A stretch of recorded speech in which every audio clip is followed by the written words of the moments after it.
최근 몇 달 새 발달장애인 가족의 극단적인 선택이 잇따랐습니다. 쉼없는 돌봄에 지쳤기 때문입니다. 대책이 마련되지 않으면 비극은 반복될 수밖에 없습니다. 더 늦기 전에 국회와 정부가 응답해야 한다는 목소리가 높아지고 있습니다. 윤재선 기자가 보도합니다. 발달 중증장애인 참사라는 글귀가 눈에 들어옵니다. 지난 5월 보름 사이 6명의 발달장애인과 그 부모가 극단적 선택을 한 후 이를 추모하기 위해 설치된 분향소입니다. 지난 5년간 언론에 보도된 발달장애인 가족 관련 사망 사건만 30여 건, 기사화되지 않은 죽음 뒤에는 국가와 사회가 떠넘긴 돌봄의 무게가 발달장애인과 그 가족들을 무겁게 짓누르고 있습니다. 그들의 죽음을 사회적 참사이자 재난이라고 부르는 이유입니다. 이번에 돌아가신 분들 뒤를 이어 제가 가지 않는다는 보장을 저는 못합니다. 장애가 있다라는 이유로 그 누구도 삶과 죽음을 결정할 수 없습니다.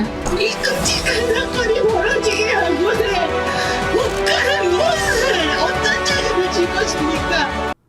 서울시 발표에 따르면 장애인 자녀를 돌보는 부모 10명 가운데 3명 이상이 극단적 선택을 고민하거나 실제로 시도하는 현실. 돌봄으로 인한 스트레스와 극심한 생활고 탓이 큽니다. 맞춤형 서비스, 즉 24시간의 지원 체계를 갖고 있지 않는 나라입니다. 세계 모든 나라들이, 대부분 나라들이 거의 전부가 24시간 지원 체계를 갖고 있습니다. 한국은 장애인의 문제, 특히 중증장애인의 문제, 발달장애인의 문제는 그 가족에게 책임을 규정하고 있습니다.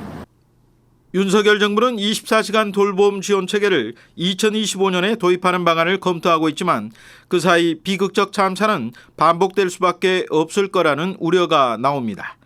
더불어민주당 강선우 의원이 최근 동료 의원 170여 명과 함께 대책 마련을 위한 결의안을 발의한 것도 이 때문입니다. 결의안에는 24시간 돌봄과 활동 지원 등의 대책 수립과 이행을 촉구하는 내용이 담겼습니다. 담긴 내용 하나하나가 실현될 수 있도록 여야 의원들과 함께 초당적인 노력을 기울이겠습니다. 반드시 죽음이 아닌 삶을 선택할 수 있는 사회를 만들겠습니다.